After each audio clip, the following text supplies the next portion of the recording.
partir del siglo XI se va a desarrollar, a través de los caminos de peregrinación de la Europa occidental, un nuevo estilo artístico que conocemos como románico. Si bien es cierto que en cada región se aprecian algunas diferencias significativas, existen una serie de elementos comunes propios de este estilo que se observan por todas las regiones. Es por ello que al arte románico se le considera el primer estilo internacional de la Edad Media. Son varios los factores que propiciaron el nacimiento de este estilo artístico. En primer lugar, el románico fue esencialmente un arte religioso. Tras la fragmentación del imperio, en sus numerosos territorios surgieron una serie de reinos feudales que basaban su economía en la agricultura y la ganadería. La pobreza y el hambre se generalizaron, y la prosperidad era poco menos que una utopía. En estas circunstancias, la religión fue la que sustentó la continuidad de la sociedad del occidente europeo. Por otro lado, las continuas invasiones de musulmanes, normandos o húngaros favorecían ese clima de intranquilidad y desasosiego tan propio de la mentalidad medieval. A esto se le suman las ideas proféticas que auguraban el fin de la humanidad para el año 1000. Este terror al año 1000 propició que la población abrazara a Dios con el fin de conseguir la salvación del mundo. Cuando se comprobó que ni en el año 1000 ni tampoco en el 1033, coincidiendo con los 1000 años de la muerte de Jesucristo, la humanidad no desapareció, se produjo una nueva euforia religiosa. Ahora la población recurría de nuevo a la religión, ya no para pedir la salvación, sino con el fin de agradecer a Dios que hubiese salvado la humanidad. Este fervor religioso hizo que la Iglesia se enriqueciera e invirtiera sus grandes recursos económicos en construir nuevos templos. Otro elemento clave en el auge del románico fueron los monasterios. Ya en el siglo VI, San Benito de Nurcia, fundador de la Orden de los Benedictinos, había desarrollado un nuevo concepto de monasterio. Estos debían ser autárquicos, autosuficientes y basados en una regla, es decir, una serie de normas que intentaba definir lo que debía de ser la vida monacal.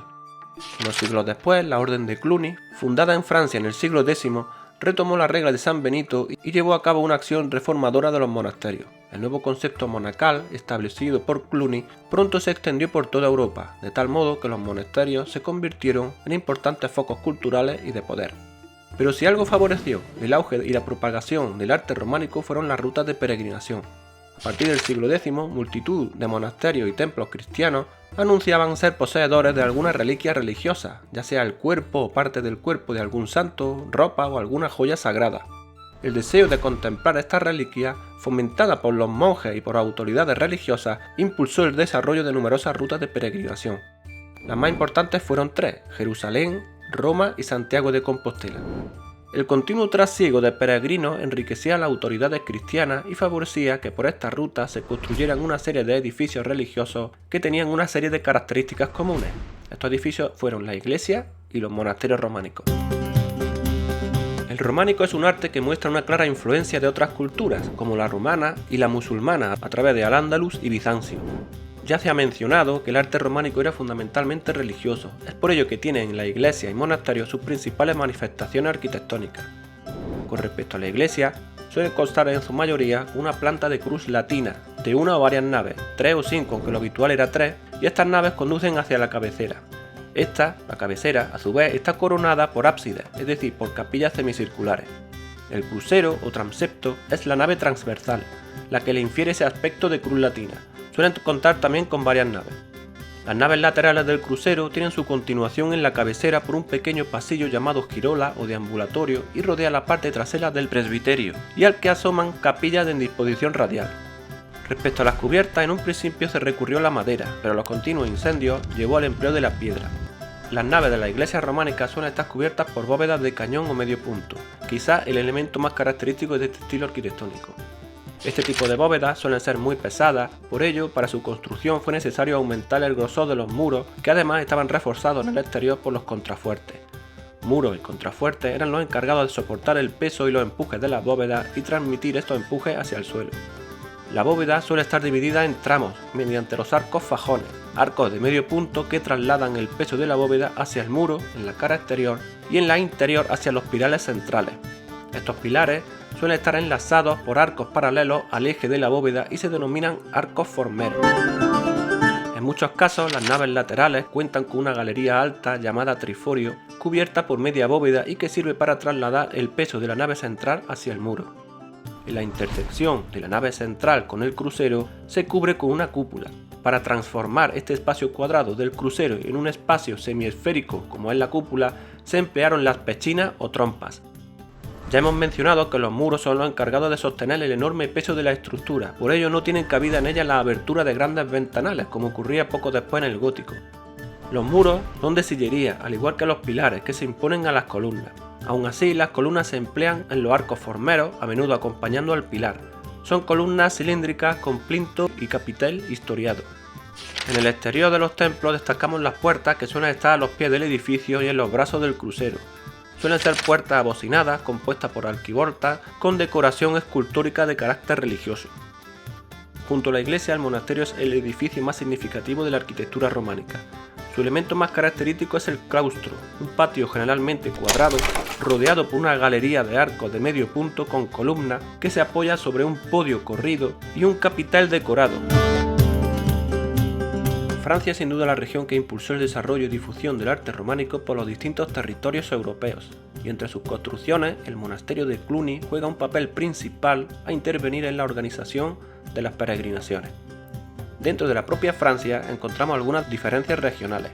Por un lado Borgoña, donde destacamos el monasterio de Cluny, del que apenas contamos con datos, y la iglesia de Madeleine de Vézelay, templo de 3 naves y con una bóveda central especialmente alta para su época y con arcos fajones con dovelas de colores alternados. En Normandía, donde destacan la abadía de San Esteban y la Santa Trinidad, en un principio sus techumbres son cubiertas por madera para posteriormente sustituirlas por bóvedas de ojiva, anticipándose así al gótico. Sus fachadas se encuadran sobre torres y por lo general sus edificios carecen de decoración escultórica.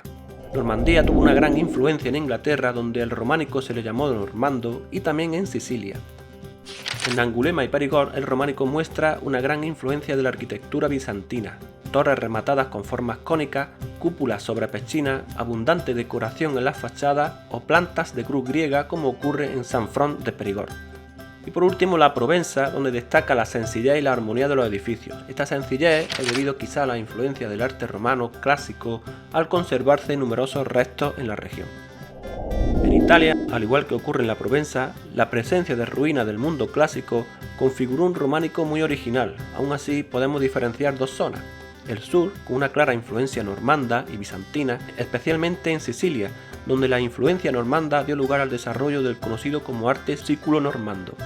La capilla palatina de Palermo es un buen ejemplo de ello. En cambio, en el norte, Lombardía y la Toscana, la influencia clásica es mayor y se aprecia en la sustitución de los elementos escultóricos por el empleo del color, especialmente en el uso del mármol de variado cromatismo. Predominio de la columna frente al pilar, tanto en el exterior como elemento decorativo, como en el interior como elemento sustentante. También es común el empleo de los arcos en las fachadas. Como ejemplo de este arte, en Lombardía destacamos San Ambrosio de Milán y en la Toscana el conjunto de Pisa, donde el empleo de los mármoles alcanza su máximo esplendor. En Alemania, el románico sigue la tradición de los reyes otones. Nos encontramos aquí con un románico peculiar, donde la iglesia de 3 naves poseía 2 cruceros y 2 ábsides. Las cubiertas, inicialmente de madera, son sustituidas por bóvedas. La catedral del Worm, Maguncia y Spira son sus principales ejemplos. En Inglaterra la influencia normanda es clara después de que Guillermo de Normandía conquistara la isla en el 1066.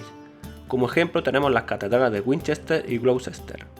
Merece especial atención la catedral de Durham, por su influencia en la formación del gótico. En ella se introduce el uso de la bóveda de crucería, formada por arcos apuntados u ojivales, pero apoyados sobre soportes gruesos. España es junto a Francia el principal foco del arte románico. Se distingue dos influencias, una lombarda en Cataluña y otra francesa en el camino de peregrinación hacia Santiago de Compostela, siendo la catedral de esta ciudad el mejor ejemplo del románico español. Ya dijimos que el románico es fundamentalmente un arte religioso, por tanto la escultura va a estar centrada en representar escenas del Evangelio. Se trata de una escultura que tiene una función narrativa, pues era una forma de explicar en imágenes la historia sagrada a una población mayoritariamente analfabeta. Otra característica es su dependencia de la arquitectura. La escultura, a partir del año 1000, se centraba en la decoración de los espacios arquitectónicos. Pórticos y capiteles de columnas, tanto los arcos fajones como los arcos formeros, suelen ser los lugares habituales para la escultura. También en los capiteles de los claustros se incorporaba una decoración escultórica de carácter religioso y composiciones historiadas dedicadas a la vida de santos o a narrar los hechos de la Sagrada Escritura, aunque no faltan los motivos vegetales, animales, geométricos, incluso escenas de la vida cotidiana.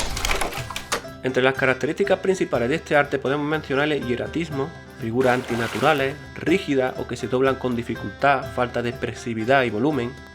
Será en las fachadas de los templos románicos donde encontramos la mayor riqueza arquitectónica. Las columnas y el partelú o mainel de las portadas suelen estar esculpidas con estatuas adosadas, generalmente representando a algún santo. Las arquivoltas cuentan con una profusa decoración, pero el protagonismo principal lo va a desempeñar el tímpano semicircular, que es donde se produce el mayor impacto visual. Este espacio suele estar reservado para la representación de la vida de Jesucristo. La pintura, al igual que la escultura, tiene como cometido principal la decoración de los espacios arquitectónicos. Se trata de una pintura arcaica, donde el antinaturalismo se observa en la ausencia de paisaje. Las figuras, generalmente religiosas, se representan sobre un fondo monocromo. La falta de expresividad y volumen son otras de sus características. Podemos diferenciar dos tipos de pintura románica: la mural, es decir, pintada directamente al muro y que se ubica principalmente en los ábsides, y la pintura sobre tabla, que se empleó principalmente en la decoración de los frontales del altar. En ambos casos, la escena principal es la representación del Pantocrátor y en menor medida la representación de la vida de los santos. Por último, debemos mencionar también la pintura que se usaba para ilustrar los libros o manuscritos, las conocidas como miniaturas.